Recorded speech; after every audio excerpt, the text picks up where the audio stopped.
kita sering ya dok menemukan pasien tiba-tiba saya nggak tahu kalau gula saya darah saya tinggi, Iya, tiba-tiba luka betul. aja ya. Jangan remehkan amputasi itu. Jangan remehkan luka diabetes. Luka diabetes itu kalau dia menyebar ke dalam tubuh, menyebar ke sistemik, itu parah sekali. Kalau kita sudah memberikan terapi yang sudah sesuai standarnya, pasien masih jatuh, tidak terkontrol, tentu kita harus evaluasi kembali. Iya, berarti Apakah dietnya sudah betul, atau dalam tanda kutip pasien masih ada kiting-kiting D-nya, seperti itu iya. ya. Jadi kita harus kembali lagi. Jadi pasien memang harus sering untuk melakukan evaluasi atau kontrol ke dokternya.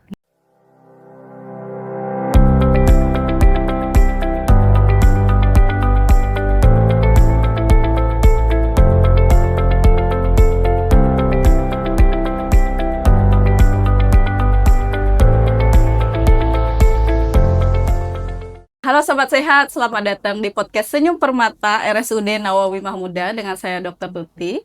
Pada sesi kali ini kita akan membahas penyakit yang dianggap sepele, akan tapi punya komplikasi yang sangat banyak sekali, yaitu diabetes mellitus. Nah, pada sesi kali ini kita sudah hadir, ada 3 narasumber dari beberapa bidang dokter spesialis, yang dimana kita akan membahas diabetes mellitus ini dari hal dasar hingga bagian dari yang paling jarang kita ketahui. Yaitu pertama ada Dr. Fatul Khair, dokter spesialis penyakit dalam, kemudian ada Dr. Rendra, dokter spesialis bedah, dan juga Dr. Rida Abdi Wahab, dokter spesialis anestesi dan terapi intensif. Selamat datang dokter. Terima kasih sudah hadir. Kemudian di sini kita langsung perkenalan ke dokter spesialisnya langsung, yaitu pertama dari Dr. Fatulnya ya dok. Ya, halo, saya Dr. Fatul Khair, saya dokter spesialis penyakit dalam. Untuk keseharian saya praktek di Rumah Sakit RSUD Nawawi Mahmuda. Ya lanjut dok, Ya, silakan. saya Dr. Rendra Budi Dharma, spesialis bedah. Untuk keseharian saya praktek di Rumah Sakit Nawawi Mahmuda. Saya Dr. Ida Abdi Wahab, saya dokter anestesi dan terapi intensif. Saya bertugas di ICU dan IPS RSUD Nawawi Mahmuda Sekolah. Baik, terima kasih dok. Nah, untuk materi yang akan kita bahas ini adalah diabetes mellitus ya dok, adalah penyakit yang sangat menantang sebenarnya untuk kesehariannya.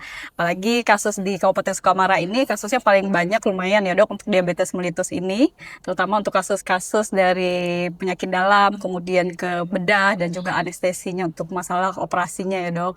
Kemudian ini kita masuk ke bagian sesi penyakit dalam terlebih dahulu dok. Nah, ini sebenarnya diabetes mellitus itu apa sih dok, yang menurut dokter dari bidang penyakit dalam dok? Ya, baik. Secara definisi, diabetes mellitus menurut dari Perkumpulan Endokrinologi Indonesia atau PERKEMI adalah suatu penyakit metabolik kronis yang ditandai dengan peningkatan dari kadar glukosa darah atau disebut dengan gula darah dan atau peningkatan dari HbA1c, di mana hal tersebut akibat ketidakmampuan dari sekresi pankreas dalam mengeluarkan hormon insulin, sehingga kerja hormon insulin tersebut atau dengan kondisi keduanya yang bisa menyebabkan keadaan diabetes mellitus. Jadi istilahnya diabetes mellitus adalah gulanya yang tinggi. Itu berarti maksudnya gulanya aja yang tinggi atau ada yang lainnya juga dok? Karena dia disebut dengan glukosa atau biasa awam disebut dengan gula darah, artinya terjadi kondisi hiperglikemia. Artinya gula darah kita yang normal dalam kondisi puasa 70-99 mg per desiliter, pada diabetes terjadi peningkatan yang di atas normal tersebut yang berakibat terhadap suatu kejadian yang merusak dari organ tubuh. Ya, intinya berarti gulanya yang tinggi ya dok. Terus ada istilah juga dari masyarakat bilang kalau untuk diabetes mellitus ini adalah silent killer ya dok, untuk istilah diabetes mellitus itu maksudnya apa dok? Baik, kenapa diabetes tersebut mendapatkan istilah silent killer atau pembunuh secara diam-diam? Karena secara patofisiologisnya penyakit ini sering tidak bergejala pada tahap Tidak awal. bergejala. Jadinya penyakit ini sering diabaikan oleh masyarakat awam sampai nanti timbul berbagai komplikasinya, ya. Jadi berbagai komplikasinya tersebut dia bisa mengenai organ mata, ginjal maupun penyakit-penyakit lain yang mengancam jiwa. Sehingga di lapangan sering terjadi pada pasien-pasien yang tidak bergejala baru ketahuan dia menderita diabetes mellitus saat sudah muncul komplikasinya. Makanya disebut sebagai pembunuh yang Makanya disebut diam-diam. silent killer Betul. itu ya dok. Tapi sebenarnya diabetes mellitus ada gejalanya nggak sih dok? Kalau misalnya di awal pertama kali mengalami diabetes mellitus. Baik, diabetes mellitus sebenarnya untuk gejala awalnya bisa kita deteksi. Dengan cara apa, Dok? Baik. Gejalanya itu kalau kita sebut dengan istilahnya ada gejala klasik, ya. Gejala Paling klasik. banyak itu gejala klasiknya berupa istilahnya poliuria atau sering kencing. Sang kencing ya, Dok. Betul. Kemudian polidipsi, itu pasien sering kehausan yang di atas rata-rata normal. Rasanya haus terus. Kemudian ada kondisi penurunan berat badan yang tidak dapat dijelaskan sebabnya. Jadi orang yang tidak diet, makannya seperti biasa, kok berat badannya turun-turun terus. Anjurannya, apabila sudah ada gejala klasik tersebut, segeralah untuk melakukan pemeriksaan laboratorium. Ya, tentunya kalau di rumah sakit RSUD Nawawi Mahmudah Iya. bisa untuk mendeteksinya tersebut. Baik, itu khusus untuk masyarakat Kabupaten Sukamara bisa melakukan pemeriksaannya ke rumah sakit kita ya, Dok.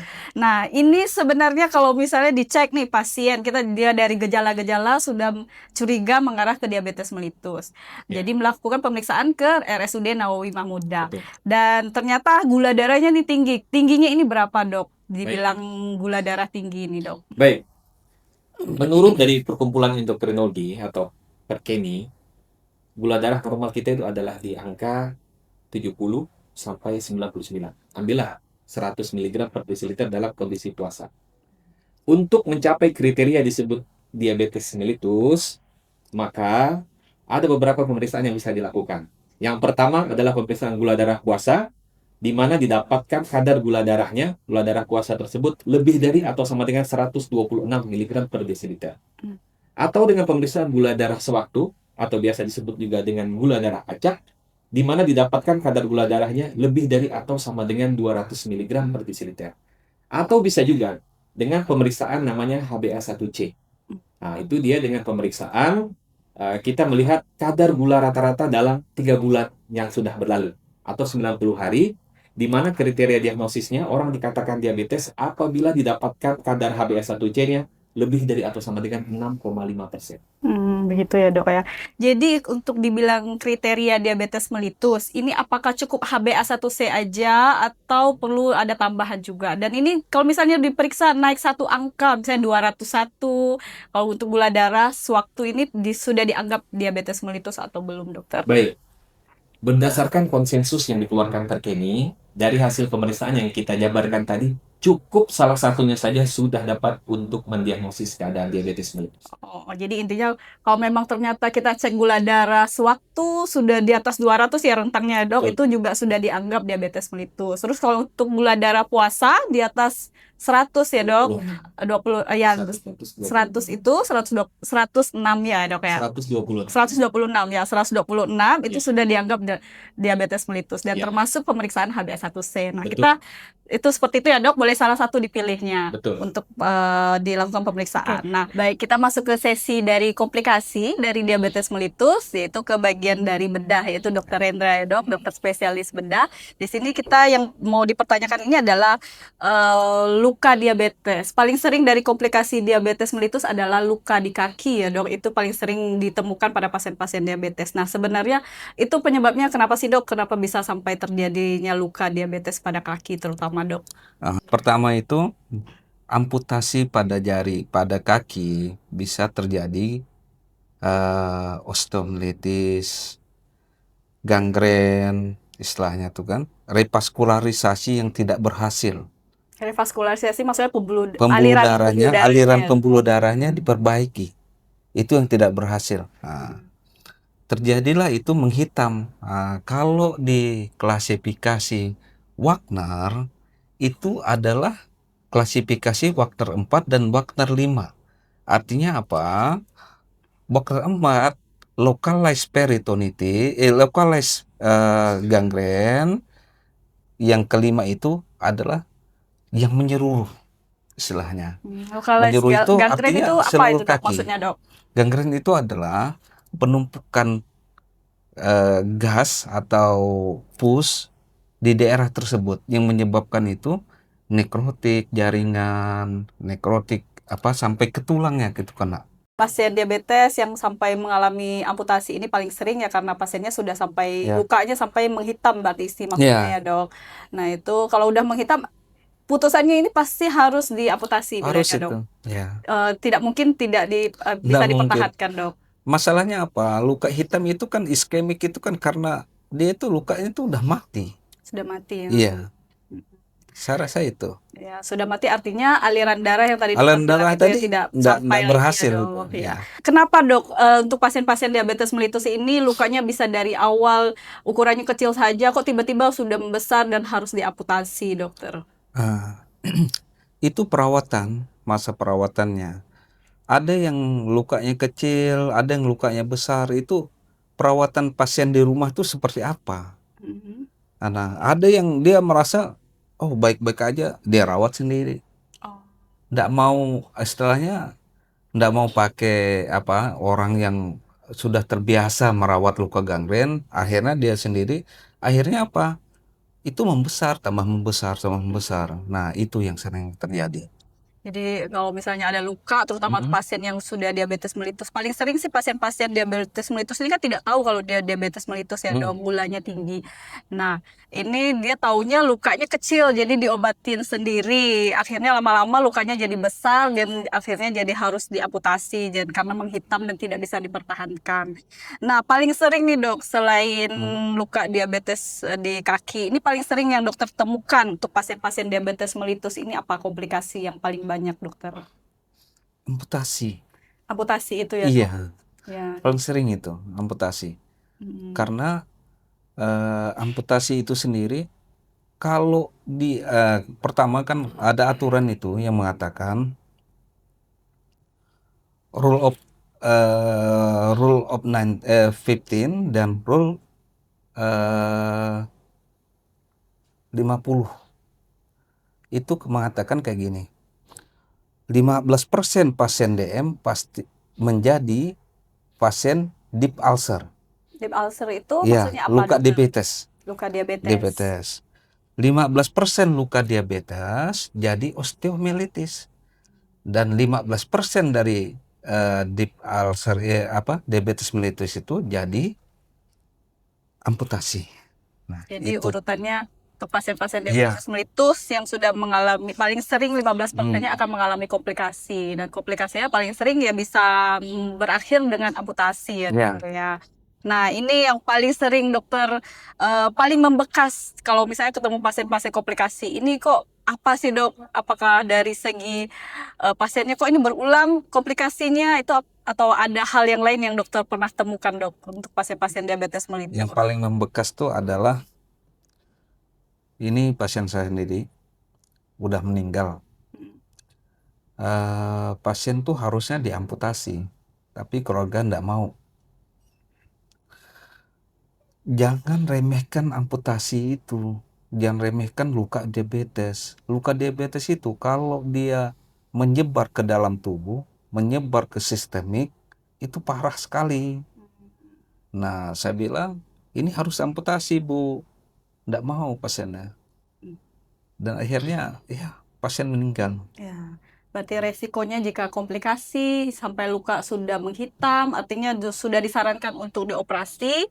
Tapi kalau misalnya ternyata tidak dilakukan operasi, bisa resikonya meninggal ya dokter ya. Artinya mungkin kita tidak menakut-nakuti masyarakat, akan tapi memang itu kejadiannya memang sudah ada ya dok. Sudah ada. Jadi tidak mungkin kita tidak memberitahukan kenyataannya seperti itu. Nah ini kita beralih ke bagian anestesi ya dok. Paling sering adalah untuk pasien-pasien diabetes mellitus yang sudah mengalami komplikasi akan masuk ke ruang operasi. Pilihannya paling sering selain dibersihkan lukanya, dia juga akan dilakukan amputasi jika memang lukanya tidak bisa dipertahankan. Nah, ini dari dokter untuk bagian anestesi. Ini resikonya apa dok yang paling sering dokter temukan untuk pasien-pasien diabetes mellitus yang dilakukan operasi dokter? Ya, tentu ya. Seperti yang disampaikan Dr. Fatul ya, diabetes ini suatu penyakit metabolik ya. Dengan khas dia silent killer, mempengaruhi banyak organ secara diam-diam. Tentu bukan hanya gula darahnya yang kita pikirkan ya. Dia juga merusak ginjal ya, merusak jantung, kemudian saraf yang biasa kita sebut neuropati ya. Tiba-tiba pasiennya luka aja tanpa disadari ya, tiba-tiba besar ada lukanya ya, tiba-tiba bernanah aja sehingga masuk ke tahap operasi ya. Dari sudut anestesi kami bukan hanya melihat proses operasinya berjalan lancar ya, Tapi bagaimana memastikan jantungnya aman sebelum operasi, memastikan ginjalnya baik berfungsi, memastikan pasca operasinya penyembuhannya baik, jadi sampai pasien itu sadar kembali. Bentar, apa tadi tanya dari risiko tambahan? Iya, resiko tambahannya apa dokter? Jadi risiko operasinya ketika diabetes ini masuk ke dalam tahap yang berat, sudah mengenai ginjal, jantung bahkan ya. Ketika masuki pembiusan, kita harus memastikan aman dulu ya, aman dulu. Ibaratnya kita sebut perioperatif anestesia. Jadi memastikan kondisi pasien dalam kondisi yang sangat baik sebelum menjalani operasi. Kita kolaboratif, gula baik gula darahnya kita normalkan dengan sejawat penyakit dalam ya. Lukanya kita kontrol dari sejawat bedah. Kemudian kami melakukan pembiusan dengan kondisi yang baik. Kemudian kami memikirkan intraoperasinya dengan baik, dan pasca operasinya pasien sadar penuh kemudian. Ibaratnya kita itu pilot, sebelum menerbangkan pesawat kita harus memastikan semua sistem kita baik. Begitu. Iya, berarti intinya kalau dari anestesi juga berperan sangat penting untuk keberlangsungan operasinya ya dokter ya. Nah ini paling sering tantangannya untuk dokter anestesi, tantangan terbesar dari dokter anestesi untuk pasien diabetes mellitus yang melakukan operasi itu apa dokter yang paling sering dokter temukan ini dok? Ya tadi ya, ini kan penyakit metabolik, kembali ke konsep awal ya. Pasien datang sudah luka masuk ke dalam operasi itu jarang sekali, hampir 80% ya pasien kita dalam kondisi yang bernanah, tidak ada yang luka-luka awal ya. Tentu dengan kondisi seperti ini sudah mempengaruhi beberapa organ vital termasuk ginjal, jantung ya, paru. Fungsi ginjalnya sudah menurun ya, fungsi jantungnya menurun, apalagi sudah dalam kondisi infeksi berat ya, pembuluh darahnya terlalu lemah ya, sehingga ketika masuk obat pembiusan efek sampingnya menjadi lebih panjang dan lama ya, sehingga pasien jatuh dalam kondisi yang pasca operasinya butuh pengawasan ketat, penyembuhannya lebih lama, kemudian bangunnya lebih lama karena gangguan ginjal, obat-obat terbuang lebih lama. Sekarang ya di dunia pembiusan banyak modalitas sebetulnya ya, modalitas yang bisa kita pakai ketika pasien seperti ini. Dari dokter bedah, oh ya kita harus kontrol infeksi ya, agar tidak menjadi berat infeksinya jatuh ke dalam shock. Jadi kita kalau operasi berdiskusi, oh ini ketika dilakukan pembiusan total ini risikonya, kemudian kita edukasi pasiennya, kita punya modalitas lain ya, apakah itu bius separuh atau segmen saja, kita melakukan bius blok perifer namanya. Jadi misalkan di kaki ya kita blok di kaki. Tentu pasien pengennya nyaman, cuman bius yang aman itu adalah pasien sadar. Tapi kembali lagi kita nilai kondisi preoperasi dan pasca operasi, perioperatif. Ya intinya kalau untuk melakukan tindakan operasi perlu banyak sekali pertimbangan, terutama untuk masalah apakah pasiennya selain ada komplikasi luka di kaki yang mau dilakukan operasi, apakah pasien juga punya komplikasi di jantung atau ada di ginjal begitu ya dok. Nah paling sering kan kalau sudah ada komplikasi berarti gulanya sudah tidak terkontrol nih dok. Nah ini dari penyakit dalam kan kadang sudah memberikan terapi untuk pengobatan gula darahnya, untuk diturunkan gulanya. Nah, paling sering ini gimana dok? Kalau harus sampai stabil gula darahnya atau tidak? Kalau untuk dari segi anestesi sebelum dilakukan operasi dok? Ya, kita kan punya dua jenis operasi ya, jenis operasi elektif ya dan cito. Ya. Operasi elektif itu maksudnya bagaimana Elektif dok? itu yang terjadwal. Misalkan besok nih kita mau ada operasi, pasiennya bagus saja ya, luka membersihkan luka, kondisian labnya baik, tanda-tanda infeksinya minimal, jadi masih bisa kita kontrol dalam obat-obatan. Kemudian kita lakukan besok tindakan. Yang kita lakukan apa? Memaksimalkan tubuh pasien ya, agar obat pembiusan ini tidak berefek pada organ lain. Karena kita masuk obat itu bius total ya, masuk obat bius itu masuk ke sistem tubuh, kemudian didistribusikan oleh jantung ke semua organ vital. Jadi obat bius akan masuk ke semua organ vital. Sehingga bagaimana mengoptimalkan kondisi pasien sebelum operasi. Ya, itu untuk pasien aktif. Ya, beda gitu. Ya, Ya. ketika pasien dalam kondisi infeksi berat yang menyebabkan sirkulasinya tekanan darahnya sudah drop karena sepsis infeksi berat tadi. Jadi mau tidak mau harus kita lakukan. Bagaimana caranya kita komunikasikan ke keluarga sama pasien. Ini cara yang terbaik dari sudut pandang medis, sudut pandang ilmiah harus dilakukan karena kontrol infeksi inilah yang membuat peluang sehat pasien lebih baik. Cuman namanya tindakan, namanya pembiusan, tetap ada risikonya. Pasti ada resiko ya, Dok. Risikonya memasukkan obat, kita belum tahu kondisi-kondisi organ lain yang anak pasien diabetes. Nah, kita tawarkan beberapa pilihan ya, beberapa pilihan untuk pembiusan, baik itu bius lokal atau bius regional atau bius segmental yang lebih dipilih pasien. Cuman kita tetap mengarah. Ya, berarti kalau sebelum dilakukan operasi, pastinya dokter anestesinya akan ketemu dengan pasien terlebih dahulu ya, Betul. Dok. Dan kita akan pastikan apakah pasiennya ini layak untuk dilakukan operasi atau tidak. Walaupun dilihat dari kondisinya ya, Dok, kalau memang ternyata perlu segera dilakukan operasi dengan gula darah yang tinggi, artinya kan memang itu keputusan yang terbaik ya, Dok. Kalau memang ternyata bisa ditunda, berarti kan kita masih bisa kontrol gulanya. Kemudian untuk tadi dokter bilang untuk operasinya itu anestesinya atau pembiusannya ini ternyata punya banyak beberapa teknik ya, Dok, untuk dilihat dari keamanan pasiennya. Nah, yang paling aman itu adalah bius lokal, tapi dilihat dari kondisi pasiennya lagi ya, dokter ya. Ya. Baik, untuk pertanyaan terakhir nih, Dok. Untuk pasien-pasien yang gulanya tidak terkontrol dilakukan operasi, apa resiko yang mungkin terjadi nih, dokter? Ya. Pasien dengan gula tidak terkontrol resikonya. Pasien mau operasi tentu luka, ya. Luka penyebabnya gula, ya. Gula tentu tinggi biasanya. Kadang pasien tidak mau makan minum biar gulanya rendah, tapi bisa dilihat seperti kata dokter Patul ya, Dok. Dilihat HbA1c-nya. Iya. Ya, tentu dari pasien datang ke IGD atau entah di bangsal dari dokter bedah, dokter Hendra sudah mengkonsulkan ke sejawat penyakit dalam kolaborasi untuk penanganan gulanya.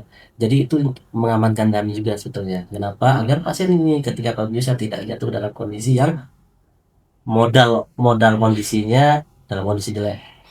Jadi ketika pasien dalam kondisi yang sudah terbaik operasi, hasilnya pun kita prediksi akan baik, harusnya. Kenapa? Persiapan kita lebih baik. Tetapi ketika pasien itu dalam kondisi yang cito, yang mengharuskan tindakan segera, kami pun tetap koordinasi, ya. Kenapa? Gula harus diregulasi oleh dokter penyakit dalam. Bagaimana regulasinya? Tentu dari keilmuannya dokter penyakit dalam, ya. Regulasi diturunkan agar bagaimana operasi ini menimbulkan ya mediator inflamasi, ya, stres operasi itu menyebabkan gula darah naik ya saat operasi, sehingga kita menghindari yang namanya pasien lambat bangun karena silent acidosis. Ya, mungkin dari sudut pandang anestesis seperti itu. Ya, artinya kalau memang ternyata dioperasi dan kondisi gula tidak terkontrol juga punya resiko ya, dokter ya. Gini, Ya, dokter ya, Dok. Tuti, ada Ya, dari juga dokter Hendra ada tambahannya. pasien itu kan misalnya pasien datang, gula nggak terkontrol apa segala macam, sudah diberi dokter Patul itu istilahnya apa? Penurun gula insulin, tapi gulanya turunnya sedikit aja gitu. Nah, dokter Abdi kan kami membius itu ada pilihannya. Pilihan bius apa? Bus lokal. Bis lokal pilihan. Bis lokal terpaksa itu. Terpaksa. Lokal. Dengan lokal itu artinya apa? Pasien tetap sadar. Tetap sadar penuh. Lokal blok anestesi itu lumayan bagus sih selama ini. Gitu. Ya, kalau untuk yang lokal artinya kita cari Iya. yang paling mungkin aman buat pasien berarti ya, dokter ya. Terus kalau rentan untuk gula darah pada pasien-pasien yang syarat bisa dilakukan operasi paling sering dari segi penyakit dalam nih bagaimana, dokter? Ya, baik. Dalam tata laksana pasien yang sudah berat ya dengan berbagai komplikasi, memang kita membutuhkan kerjasama tim. Jadi kalau kita bilang konsepnya itu adalah patient centered care, ya. Jadi semua pemberi asuhan berbagai profesi, baik itu dari dokter umum, dokter spesialis, antar dokter spesialis pun dokter penyakit dalam, dokter spesialis bedah dan anestesi, semua kita akan berkolaborasi. Nah, dalam hal pertanyaan tadi, apakah pasien dengan gula darah yang tinggi, biasanya kita ambil rentangnya itu, biasanya target operasi di bawah 200 ya, dokter Abdi ya. Ya. Ya, Ya, biasanya untuk kita elektif ambil ya. ya Rekolektif. untuk elektif ya. Biasanya kita untuk mengejar target tersebut, kita biasa programkan pasien dengan pemberian insulin ya. Jadi suntikan insulin kita berikan secara subkutan atau disuntik yang di bawah kulit, bisa di lengan, bisa di perut. Kemudian apabila memang pasien tidak mencapai target, saat pasien akan melakukan tindakan, contohnya pada pasien dengan kasus SITO, maka kita akan menggunakan pendekatan yang lebih ketat ya. Dalam hal ini adalah pemberian insulin secara intravena. Jadi insulin itu diinfuskan. Nah, biasanya target kita adalah paling ideal untuk target pasien dengan diabetes tersebut di angka 140 sampai 180 mg per desiliter. Ya, Seperti itu. berarti. Ya, intinya untuk gula kita punya target untuk pasien-pasien diabetes mellitus yang mau dilakukan operasi ya dok. Minimal seminimal mungkin pasiennya juga bisa dilakukan operasi dan gulanya juga tidak terlalu tinggi ya dok. Nah ini kita masuk ke segmen interaktif dok dari bagian penyakit dalam nih dok. Biasanya dokter melihat pasien diabetes mellitus pertama kali ini apa yang dipikirkan dokter pertama kali dok? Ya, baik. Tentunya kalau kita melihat pasien yang dengan keadaan diabetes mellitus, kita harus melihat pasien tersebut secara komprehensif ya. Ya. Biasanya dari dokter penyakit dalam akan melakukan beberapa evaluasi. Ya, kita melihat pasien ini usianya berapa? Apakah pasien ini termasuk usia dewasa muda atau sudah pasien dengan lansia? Kemudian jenis kelamin, kemudian juga dengan faktor-faktor komorbid lainnya. Apakah pasien ini sudah ada menderita penyakit lain seperti hipertensi, kemudian penyakit-penyakit keganasan yang lainnya. Nah, hal tersebut juga tidak luput dari pantauan dari bidang penyakit dalam. Tentunya dengan kita melihat pasien secara komprehensif tersebut, kita dapat menyusun program-program tata laksana yang optimal untuk pasien tersebut.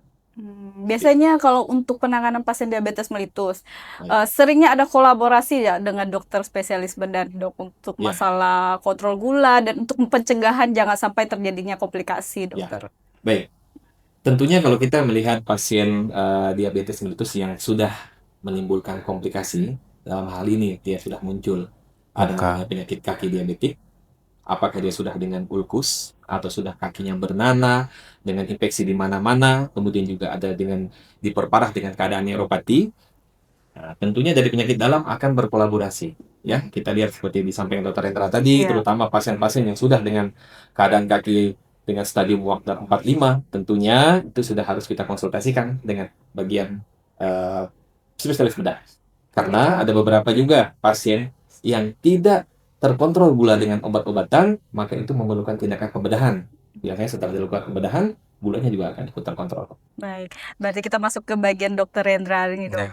Kalau seringnya dok, kalau pasien diabetes mellitus luka kecil dan itu sudah bisa dibilang terlambat penanganan atau belum dok? Apakah kita dari dokter dari tindakan dari dokter sebagai dokter bedah ini bagaimana dokter? Ya. Terima kasih. Terlambat penanganan artinya apa? Iya, sudah jelas itu. Kalau Kalau sampai terlambat, sudah ada luka Iya. berarti sudah terlambat berarti sudah ya dok? terlambat itu. Sekecil apapun. Jangan sampai terlambat penanganan, baru penanganannya tidak benar. Artinya luka sekecil apapun untuk pasien-pasien diabetes mellitus artinya itu sudah harus segera ditangani oleh dokter spesialis bedah ya Iya. dok. Jadi kalau memang ternyata pasien-pasien diabetes mellitus kok tiba-tiba ada muncul luka, jangan ditangani terlebih dahulu ya dok. Jangan ditangani sendiri istilahnya ya. Minimal dilakukan pemeriksaan ke dokter spesialis bedah. Karena apa? Luka kecil itu kan dari kecil itu besar, gangren, sampai menyebabkan itu nekrotik. Nah, itu yang kita takutkan. Ya, baik. Berarti kan minimal harus periksa ulang ya dok. Iya. Terus dari segi anestesi, nah ini dok, biasanya kondisi pasien yang sering dokter temukan kalau sudah masuk ke ruang operasi dilakukan misalnya dibersihkan luka atau diamputasi itu kondisinya dalam seperti apa dok? Yang sering dokter temukan nih dok. Pasien itu neuropati, ya luka dia nggak sadar. Saya nggak tahu kalau ada luka, tiba-tiba bernanah aja. tiba-tiba gula saya tinggi. Sebetulnya belum bukan tiba-tiba ya, karena memang silent killer. Diam-diam dia mengenai organ-organ lainnya. Kemudian jatuh ke operasi. Eh, Tantangan kita, kadang pasien itu maunya di total. Saya mau tidur dok, saya takut. Dari operasi saya takut, nggak bisa. Sebetulnya tidak ya. Maksudnya kita pun sebagai anestesi ya, ada beberapa obat penenang yang aman ya, aman buat ginjalnya. Jadi sebelum kita melakukan operasi kita screening tuh, ya, bagaimana tanda vital, bagaimana kondisi jantungnya melalui rekam jantung, bagaimana kondisi labnya, ya, dari GDS, fungsi ginjal, ya, kita lihat kencing dan kencing terakhir kapan, puasanya kita cukupkan, untuk pasien elektif, cito kita optimalkan obat-obatan anti mual muntah, ya, karena lambung penuh berbahaya juga, ya. Jadi optimalisasi sebisa mungkin kita optimalkan operasi. Kenapa? Optimal operasi hasilnya pun lebih baik. Yang kedua pemilihan teknik anestesi. Ya, ketika pasien jatuh dalam kondisi gula yang tinggi, memasukkan obat anestesi akan memasukkan obat ke jalur sistemik. Organ-organ tentunya akan berdampak. Ya, akan berdampak. Pemilihan obat anestesi memang harus perhatikan. Cuman ada pilihan lain yang lebih baik, yaitu kita tawarkan tadi ada ini bu, kita bisa lakukan teknik blok perifer. Kita kalau awang-awang tahu ya bu, kita bius lokal aja ya. Sebetulnya kita melakukan tindakan pembiusan pada titik-titik saraf, blok saraf perifer. Kita punya USG ya, kita punya landmark, itu kita lakukan. Jadi di daerah-daerah tertentu yang memang bisa kita lakukan pemblokan agar apa, obat-obatan tidak masuk secara sistemik, pasien tidak berdampak dengan obat. Meskipun sekarang udah banyak yang aman ya, obat dipilih dengan baik, dipilih dengan baik, dan dosis obat pun sudah menyesuaikan dosis berat badan, fungsi ginjal dan lain sebagainya. Berarti selama dokter jadi dokter anestesi ini banyak pasien diabetes mellitus maunya dibius total ya dok, Ya, kalau total. dilakukan operasi. Di atas 50% pasien tuh mintanya bius Minta total. bius total semua. Padahal sebenarnya bius total itu lebih beresiko ya dok, tapi Ya, masuk ya semua organ. ya, Kadang bulan 400 500 saya minta bius total. Bu, Iya. ya bangun, udah bangun saya. Anu, ya intinya Dokter kalau Tuti, ya, begini saya tambahkan Mm-mm. dari Pak Abdel tadi. Kadang pasien masuk ke IBS itu, loh saya ini enggak ada gula saya katanya. Kok tinggi ya? Nah, itu kan neuropati. Ada 3 garis besar penyebabnya itu adalah neuropati, infeksi, neuropati, vascular insufficiency, dan infeksi. Ini saling tergantungan, saling keterkaitan. Neuropati, dia itu kan bisa aja, dia itu enggak rasa. ya neuropati artinya tidak ada Ya. saraf nyerinya sudah tidak terlalu Sudah persisi ya dok. lost claim lah kalau Ya. saya bilang. Nah, dia tersentuh apa? Misalnya pakai sendal tertutup, pakai tersentuh batu, dia bisa luka. Luka itu menyebabkan apa? Insufisiensi vaskular. Nah, insufisiensi vaskular dia itu menyebabkan infeksi. Infeksi ini kan kuman itu kan mudah berkembang biak di situ. Nah, itulah yang menyebabkan kaki diabetes. Insufisiensi vaskular ini maksudnya yang tadi istilahnya yang aliran darah Iya. tidak lancar ya Iya, dok. aliran darah tidak lancar, sebabkan luka. Nah, itu kan, itu yang menyebabkan itu ada 3 besar itu, neuropati, insufisiensi vaskular, dan infeksi. Begitu Itu ya. penyebabnya. Terus kita balik ke dokter spesialis penyakit dalam, dokter Fatul. Ini dok, dokter pernah ketemu tidak dok pasien yang sudah diberikan terapi diabetes mellitus dari awal nih sudah sesuai dengan protokol. Protokol artinya sudah sesuai dengan pedoman dari penyakit dalamnya ya. Dan ternyata ini kok masih tiba-tiba muncul komplikasi nih dokter. Ya, baik. Tentunya dalam kita mentata laksana pasien dengan diabetes mellitus itu adalah multidisiplin, ya. Dan dalam pengelolaan pasiennya juga itu per individu. Jadi program satu pasien A dengan pasien B itu tidak sama, ya. pasien sudah diberikan, ada yang cukup dengan pemberian obat-obatan anti diabetes seperti metformin, glimepiride, gliclazid, itu ada beberapa yang mencapai target. Tetapi ada juga beberapa pasien yang tidak cukup dengan obat-obatan oral tersebut. Jadi memang ada beberapa multidisiplin dan multimodal juga. Ada juga pasien yang sudah harus menggunakan insulin, ya. Ya. Kalau kita sudah memberikan terapi yang sudah sesuai standarnya, pasien masih jatuh, tidak terkontrol, tentu kita harus evaluasi kembali. Ya, Apakah dietnya sudah betul, atau dalam tanda kutip pasien masih ada kiting-kiting D-nya, seperti itu, ya. Iya. Jadi kita harus kembali lagi. Jadi pasien memang harus sering untuk melakukan evaluasi atau kontrol ke dokternya. Intinya kan seringnya harus kontrol berarti ya dok, Betul. ya sering-sering kontrol ke dokter spesialis untuk memantau gulanya kalau memang sudah diketahui menderita diabetes mellitus, begitu ya dok. Nah ini dok, saya mau tanya ke dokter-dokter nih, pernah nggak dokter yang paling dokter sadari nih yang miss-nya di masyarakat ini apa, yang paling sering dokter temukan di masyarakat, keterlambatan apa sih yang ditemukan dari masyarakat yang ternyata dia menderita diabetes mellitus, apa yang dari masing-masing bidang nih dokter? Mungkin dari dokter Abdi terlebih dahulu dokter. Ya. Sudah anestesi tidak terlalu banyak ya, cuman yang saya lihat dari gaya masyarakat, pasien-pasien yang datang ke kita itu rata-rata mereka luka kecil biasanya sembuh kok, dok. Biasanya sembuh kok, dok, cuman kan saya kalau cek gula darah puasa dulu, dok. Besoknya normal kok. Ternyata pas mau operasi tinggi. Ya budaya seperti ini akhirnya pasien tidak menyadari, ya. Tidak sadar kalau Tidak dia sadar. ternyata menderita diabetes Ternyata mellitus ya. menderita diabetes yang kronis, ya. Sehingga tadi konsep perlukaannya jatuh ke kondisi yang parah sehingga mereka terkaget, oh, kok ini harus dioperasi, kok bekak tidak sembuh-sembuh. Intinya di masyarakat ketika sudah terdiagnosis ya gula tinggi, setiap naik gula tinggi, intinya kontrol rutin dan menghindari miss-miss seperti ini. Gitu.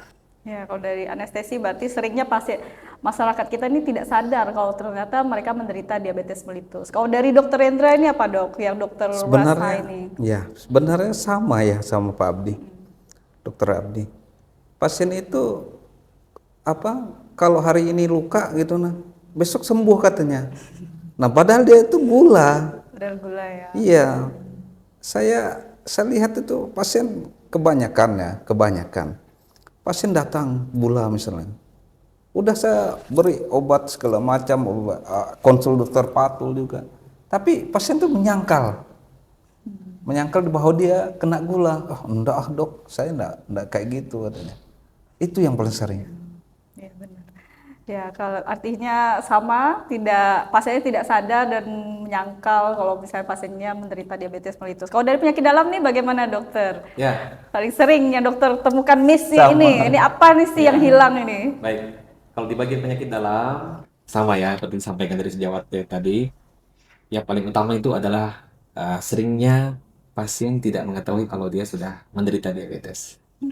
Dan juga itu dianggap sebagai penyakit yang sepele, sampai nanti timbul komplikasi yang serius. Dan yang kedua, yang paling sering miss itu adalah banyak kita temukan juga pasien-pasien diabetes yang setelah mendapatkan pengobatan, baik itu dengan pemberian obat anti diabetes, obat minum, maupun pemberian insulin, dalam berapa minggu, ya bahkan baru bulan-bulan pertama sudah mencapai nih target gula darahnya yang sudah terkontrol. Udah sembuh. Seperti itu. Nah, Udah sembuh gitu ya. sudah sembuh. Sudah sembuh. Ya. Ya, betul. Bagaimana kita ketahui penyakit diabetes itu adalah penyakit kronis. Jadi itu memang pengobatan untuk yang jangka panjang. Jadi tidak jarang juga kita menemukan pasien yang sudah harusnya target kita dia sudah gulanya terkontrol, karena sudah merasa enakan dan melepas obat-obatannya, maka kembali jatuh lagi ke gula yang tidak terkontrol dan muncul berbagai komplikasi. Ya, baik. Artinya ya seringnya pasiennya tidak sadar terus sudah minum obat jadinya tidak mau sudah sembuh artinya ya mereka merasanya diabetes mellitus sudah Merasa 100% sembuh. Padahal sebenarnya diabetes mellitus itu adalah penyakit seumur hidup ya dok, ya artinya Penyakit perlu dikontrol dengan obat gula. Nah ini dok, Kalau bisa kita mikirnya kan pendiabetes mellitus itu berhubungan dengan gula. Kalau untuk masalah pola makannya yang mungkin bisa dilakukan oleh pasien-pasien diabetes mellitus itu seperti apa? Untuk yang mungkin bisa dimakan gitu, apa yang pantangannya gitu, Dok? Ya, baik. Dalam kita mentata laksana pasien dengan diabetes mellitus, tentunya ada beberapa pendekatan yang kita lakukan. Dalam hal ini yang pertama adalah edukasi terlebih dahulu. Artinya kita sampaikan bahwa pasien sedang menderita diabetes tersebut. Kemudian yang kedua adalah pengaturan diet. Kemudian aktivitas fisik dan baru obat-obatan. Jadi obat-obatan itu kita taruh di belakang ya. Kita berfokus pada pengaturan dietnya atau pengaturan makan. Jadi pada pasien dengan diabetes tersebut, pertama adalah intervensi dietnya itu adalah dengan pembatasan kalori. Ya, karena bagaimana kita ketahui kelebihan kalori dalam hal ini dalam tanda kutip adalah karbohidrat yang berlebih itu akan dimetabolisme menjadi glukosa atau gula darah. Nah, sehingga intervensi diet yang optimal itu sangat diperlukan untuk pasien-pasien diabetes. Nah, dalam hal ini juga dari kami penyakit dalam tidak melibatkan dari teman sejawat lain. Dalam hal ini adalah ahli gizi. Ahli gizi ya, Nah, dokter. betul. Jadi untuk pasien yang bingung dengan pola makannya bagaimana, ya bisa berkonsultasi ya dengan ahli gizi. Tentunya di RSUD Nawawi Mahmudah Iya. tersedia kok ahli gizi. Jadi di RSUD Nawawi Mahmudah ini kita juga tersedia ahli gizi yang nantinya kalau ternyata ada pasien diabetes mellitus bisa dikonsultasikan ke bagian gizinya ya, dokter ya. betul. Jadi bisa tahu ini makanan apa yang bisa dipantang, terus apa yang boleh dimakan. Nah, paling sering yang kita temukan pasien-pasien diabetes mellitus ini yang ditanyakan boleh makan nasi putih tidak, Dok? Paling sering kan mereka bilang nasi putih diganti dengan kentang begitu, Dok. Itu salah atau gimana, Dok? Baik, ada beberapa stigma ya, stigma yang beredar di masyarakat. Beberapa dalam tanda kutip orang mengharamkan nasi, ya, nasi putih. Nah, padahal secara dari anjuran tersebut, dari pengaturan diet, nasi itu tidak diharamkan, ya. Artinya boleh saja untuk Boleh. pasien diabetes Iya. mellitus. Boleh, pasien boleh mengkonsumsi nasi, tapi tentunya dengan jumlah dan takaran yang sudah ditentukan. Ya. Dalam artian kalau dia dengan porsinya sudah terukur, terjadwal dengan porsi yang tepat, nasi putih tetap bisa diberikan. Berarti masih bisa ya, Dok. Tapi jumlahnya mungkin ya, Dok Betul. ya. Kalau jumlah untuk pasien-pasien diabetes mellitus mungkin jumlahnya yang harus diatur. Nah, gimana ngaturnya itu harus ke bagian ahli gizi. Nah, di RSUD kita tersedia ahli gizi yang bisa dikonsultasikan ya, dokter ya. betul. Dan sekalian konsultasinya ke dokter spesialis untuk memantau gulanya. Nah, untuk cek gulanya nih, Dok, untuk memantau gula. Seberapa sering harus cek gula? Habis makan, sebelum makan, atau berapa bulan sekali nih, dokter? Orang atau pasien dengan diabetes mellitus ada beberapa cara untuk kita menilai, ya. Dalam hal ini adalah kita mengevaluasi atau kita menilai terkontrol atau tidaknya gula darah pasien, ya. Yang pertama itu dengan pemeriksaan gula darah yang di kapiler. Biasa kita punya alat-alat itu. Ya, alat stick itu ya, Dok. Alat stick Iya. yang ditusuk di ujung jari. Nah, itu adalah untuk alat glukometer namanya, ya. Kemudian yang kedua itu adalah pemeriksaan HbA1c. Nah, untuk pemeriksaan HbA1c ini adalah untuk menilai glukosa darah atau gula darah rata-rata dalam 3 bulan yang telah berlalu. 3 bulan yang lalu ya, Dok. Tentunya HbA1c bisa kok diperiksakan di puskesmas maupun di rumah sakit. Kemudian yang ketiga adalah pemeriksaan dengan menggunakan alat terbaru. Apa itu, Dok? Jadi alat terbaru tersebut ada namanya CGM atau Continuous Glucose Monitoring. Jadi ada berupa suatu alat yang ditempelkan di tubuh, ada jarumnya, itu dipasang, kemudian bisa terhubung ke smartphone. Oh, itu Tuh, sudah itu adalah alat ya, terbaru Dok. ya. Nah, kemudian untuk yang pemeriksaan gula darah yang kapiler atau yang ditusuk di ujung jari tersebut, dianjurkan untuk pasien-pasien diabetes yang dengan gula darah yang tidak terkendali atau tidak terkontrol, itu memeriksanya sesering mungkin. Dalam hal ini, bisa diperiksakan pada saat pasien puasa, misalnya bangun tidur, boleh sebelum sarapan kita periksakan. Kemudian setelah makan, kita periksakan juga. Kemudian sebelum tidur, bisa kita periksa juga. Kemudian sebelum aktivitas-aktivitas berat, juga kita periksakan. Intinya Ya. semua kegiatan Betul ya, Dok ya, sekali, untuk ya. pasien-pasien yang tidak Betul. terkontrol gulanya. Betul. Semakin banyak data yang kita peroleh, intinya adalah kita semakin tepat kita dalam menilai di mana puncak dari gula darah ini yang tinggi pada pasien tersebut. Kemudian untuk pemeriksaan HbA1c, Nah, ini bisa dilakukan 3 bulan sekali. 3 bulan sekali ya Betul, dok. 3 bulan sekali, di mana target untuk penderita diabetes tersebut adalah kurang dari 7%. Ya, misalnya dari 8, 9%. Nah, 3 bulan berikutnya harapannya adalah pasien sudah turun ke di bawah 7%. Gitu dok. Seperti itu, ya. Jadi kalau misalnya kita ada pasien-pasien diabetes mellitus dan sudah rutin nih melakukan pengecekan gula darah dengan sticknya itu ya Ya. dok, itu wajib ditulis, dicatat, nanti waktu kontrol ke dokter spesialis penyakit dalam Ya. itu dibawa. Jadi itu dokter penyakit dalamnya bisa kontrol nih Betul. gulanya, obat-obat gulanya perlu ditakar atau diukur, ini dikurangi atau ditambahin begitu ya dokter Ya. ya. Heeh. Bisa saya tambahkan kalau untuk pemeriksaan gula darah yang sewaktu tersebut atau pemeriksaan darah kapiler, Mm-mm. biasanya kita membagi beberapa target ya. Biasanya saya pesankan untuk pasien-pasien diabetes tersebut, selama dia melakukan pemeriksaan harap dicatat. Oh, Karena ada beberapa target yang mau kita capai. iya. Yang pertama itu adalah gula darah puasa, di mana itu adalah targetnya itu di bawah. Di bawah 140 miligram Betul. ya. Untuk gula darah sewaktu atau gula darah acak nih, untuk pasien-pasien yang tidak puasa, biasanya kita targetkan di bawah dari 200. Di bawah 200 Tentunya ya. tidak juga sampai drop juga ya di bawah 100. Intinya kita mengambil di keseimbangan tersebut ya. Seperti itu. Seringnya kan kita ketemu pasien-pasien diabetes mellitus itu sulit untuk tercapai gula darahnya sampai di bawah 200 ya dokter ya. Baik, kita lanjutkan dokter Redra, spesialis bedah di sini. Yang paling sering, kebiasaan apa yang paling sering dokter temukan nih dok dengan pasien-pasien diabetic foot atau yang ada luka di kaki? Ini yang paling sering kenapa bisa muncul luka begitu dok? Ya.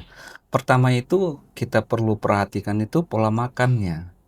Nah, jangan dia ini kan udah tahu dia gula, pola makannya tidak teratur, tidak berpantang, tidak apa.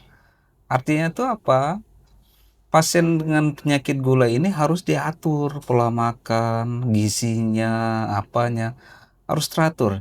Yang kedua, pola hidup pasien ini dia sering kontrol enggak ke poli dalam, ke penyakit dalam.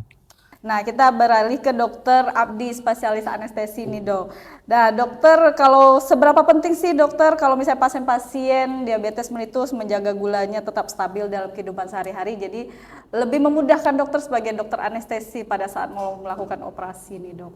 Ya kalau bicara seberapa penting, Penting tentu dan penting. tidaknya ya. Sangat penting sekali ya. Mau itu gula, tensi, atau faktor-faktor lain yang mempengaruhi kesehatan tubuh.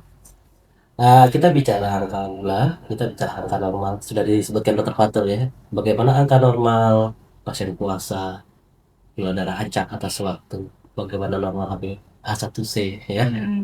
Itu kita menjaga dengan baik tanpa disadari ya. Itu artinya kita sedang menjaga organ lain ya. Penyakit diabetes itu metabolik. Jadi mempengaruhi metabolisme tubuh termasuk organ-organ vital ya. Apapun itu, baik mata ya, pembuluh darah ya, jantung ya, saraf, ginjal. Jadi ketika itu terjaga, fungsi vital organ pun akan terjaga ya. Apalagi ketika kita tadi mau olahraga ya, kalau kondisi gulanya baik ya tentunya akan baik ya, begitu. Baik dok. Terus kalau misalnya pasiennya yang terkontrol gulanya ini dok, sebenarnya kalau dibandingkan pasien tidak terkontrol, lebih enak mana nih dok? Kalau misalnya kita harus lakukan operasi untuk dari segi anestesi, enaknya apakah pasien yang terkontrol gulanya atau tidak terkontrol dok? Kalau untuk dalam tindakan anestesinya? Ya, dalam status pasien sebelum operasi dengan keadaan gula yang baik, gulanya terkontrol, jauh lebih baik ya, aman. Apa aja itu resiko infeksinya lebih rendah, penyembuhannya lebih baik, dan pemulihannya lebih cepat tentunya ya, dengan metabolisme tubuh yang baik, support system dalam tubuh tentunya baik, sehingga pemulihan pun lebih cepat recovery-nya. Ya, berarti kalau pasien-pasien dengan gula terkontrol, itu proses penyembuhannya jika dilakukan operasi, berarti proses penyembuhannya lebih baik dan lebih cepat berarti ya dokter ya. Terus ini kita masuk ke segmen mitos dan fakta dok. Jadi boleh jawab siapa yang mau jawab duluan dok. Boleh rebutan. Ini pertama, pasien diabetes hanya karena kebanyakan makan gula nih dok. Nah siapa yang mau menjawab dokter? Ya, saya jawab. Boleh lah. Ya. Diabetes hanya karena kebanyakan makan gula ya. Kalau saya jawab ini adalah mitos. Mitos Ya. artinya tidak Mitos. benar. Jadi berarti, tidak kan? semua pasien yang dengan diabetes tersebut hanya karena kelebihan makan gula ya. Ada beberapa faktor yang lain Ya. seperti keturunan atau genetik, kemudian juga penggunaan obat-obatan, dan juga ada beberapa kondisi lainnya yang bisa menyebabkan keadaan diabetes. Ya, jadi tidak makan gula, kita kebanyakan makan gula langsung kena diabetes itu juga belum tentu benar ya dokter ya. Betul. Bisa jadi kalau misalnya anak-anak setiap hari makan es krim bisa kena diabetes itu juga bisa jadi mitos berarti ya dok. Ya. Nah untuk masuk pertanyaan kedua, orang kurus tidak bisa kena diabetes. Ada yang mau jawab dok? Dari dokter Rendra nih dok. Orang kurus tidak bisa kena diabetes. Ya, mitos atau Mitos. fakta? Mitos ya dok. Ya. Karena apa? Pasien yang banyak lah Pak ya. Pasien yang jatuh pada kondisi kaki diabetik atau operasi atau apa, justru kurus itu. Justru seringnya kurus Iya. ya dok untuk pasien-pasien diabetes itu. Iya. Jadi kalau untuk orang kurus tidak bisa kena diabetes itu adalah mitos. Nah terus ke pertanyaan ketiga, kalau sudah minum obat boleh makan bebas, benar? Mitos atau tidak dokter Abdi? Mitos. Mitos. Kenapa nih dok? Ya obat itu kan menjaga regulasi insulin ya. Obat bekerja agar gula darah kita normal. Cuman ketika kita makan sembarangan, intake-nya tidak baik, dietnya tidak terkontrol, karbonya terlalu over ya, Iya. terlalu over yang masuk, beban obat ya tidak sanggup untuk mencapai angka normal, sehingga bentuk yang baik adalah kita menjaga tubuh, menjaga indeks makanan dengan obat yang kontrol rutin, sehingga kontrol glikemik, kontrol angka kita juga baik. Artinya semua harus seimbang. Jadi kalau misalnya makannya sesuai ya berarti pengobatannya juga harus dikontrol juga berarti ya dok. Jadi bukan berarti sudah minum obat berarti boleh bebas makan apapun begitu ya dok. Berarti itu sebenarnya mitos begitu. Terus pertanyaan berikutnya, diabetes pasti keturunan dari dokter Fatul. Bagaimana dokter? Ya, diabetes pasti keturunan itu adalah mitos. Mitos. Kenapa Ya. nih dok?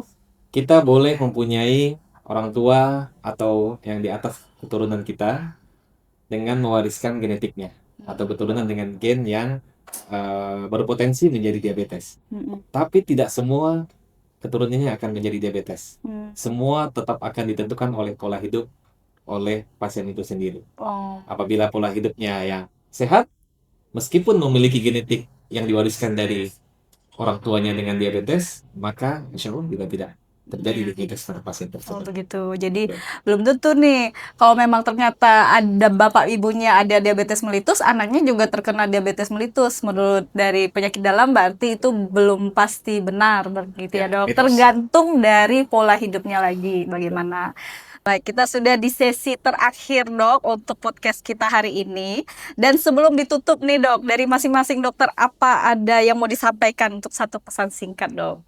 Boleh dari siapa dulu? Dokter Fatul dulu dok. Baik, sebagai penutup, ada beberapa hal yang kita sarankan terhadap pasien-pasien dengan diabetes, ya. Yang paling utama itu adalah pertahankan pola hidup sehat. Pola hidup sehat dan medical check up secara berkala, insya Allah segala komplikasi diabetes dapat kita tekan. Oke. Ya, berarti cukup itu ya dok. Baik, dari dokter Rendra ada pesan singkat terakhir untuk penutupan sesi nih dokter. Yang saya rasa sama dokter Patul ya, saya rasa pertahankan pola hidup sehat dan medical check up. Itu penting itu.